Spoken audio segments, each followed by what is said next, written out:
नमस्कार, मैं हूं पल्लवी नागपाल जयरथ, प्रोफेसर बड़ा गुरुकुल। पैसा कमाना तो हर कोई आपको सिखा देता है, लेकिन क्या आपको किसी ने ये बताया कि पैसा बचाते कैसे हैं?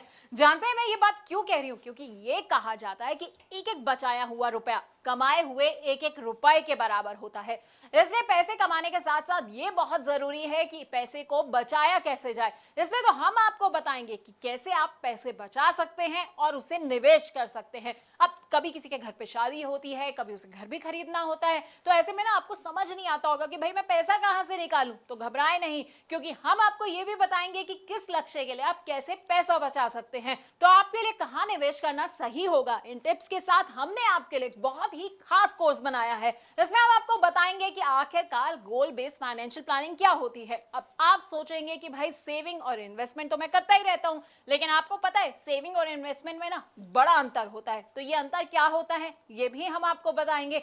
पोर्टफोलियो मैनेजमेंट क्या होता है और कैसे आप गोल बेस्ड अपना पोर्टफोलियो बना सकते हैं, ये हम आपको समझाने वाले हैं। अब कई तरह के ना सिनेरियोज होते हैं, जैसे कि लोग क्या करते हैं, थोड़ा थोड़ा पैसा जो है वो हर महीने की सैलरी से निकालते हैं और उसे निवेश कर देते हैं। तो कई लोग क्या करते हैं कि बोनस मिला और सारा का सारा पैसा निवेश कर दिया। तो कौन सा सिनेरियो किसके लिए सही रहता है ये हम आपको बताएंगे। अपने कोर्स में हम आपको म्यूचुअल फंड्स के बारे में भी बताएंगे। और अगर आपके कुछ शॉर्ट टर्म गोल्स हैं, जैसे कि आप सोच रहे हैं कि भाई 6 महीने के बाद जो है ना मैं एक स्कूटर खरीद लेता हूं, या मैं सोच रहा हूं कि 6 महीने के बाद जो है बच्चों को घुमाने ले जाऊं, तो ऐसे गोल्स के लिए पैसा कैसे आपको इकट्ठा करना है ये हम आपको बताएंगे। अब कई आपके गोल्स ऐसे होंगे जो मीडियम टर्म होंगे, यानी कि आप सोच रहे होंगे कि भाई एक फॉरेन में अच्छी सी वेकेशन प्लान कर ली जाए, या फिर मेरे बच्चे की पढ़ाई जो है ना अब खत्म होने वाली है, अब उसकी हायर एजुकेशन की बारी आने वाली है, तो भाई मुझे उसके लिए पैसा कैसे इकट्ठा करना है, तो वो हम आपको बताएंगे।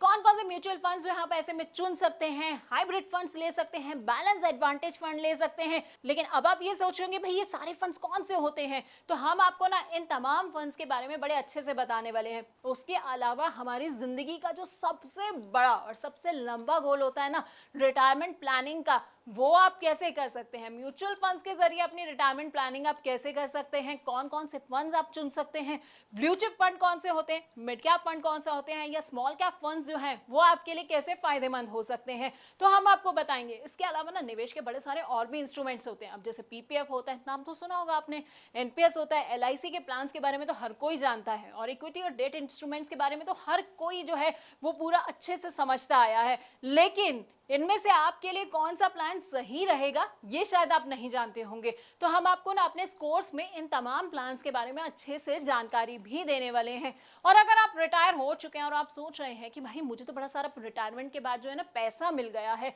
अब इसे मैं कहां पर निवेश करूं, तो बस आपको टेंशन नहीं लेनी है, क्योंकि हम आपको ये भी बताएंगे कि रिटायरमेंट के बाद आप कहां निवेश कर सकते हैं। यानी कि इन 12 वीडियोस में हम आपको आपकी फाइनेंशियल प्लानिंग के बारे में सब कुछ बताने वाले हैं। तो अगर आप अपनी जिंदगी ना सुकून से जीना चाहते हैं, रिटायरमेंट के लिए परफेक्ट प्लानिंग करना चाहते हैं, तो बस आपको क्या करना है, आपको हमारा ये कोर्स देखना होगा।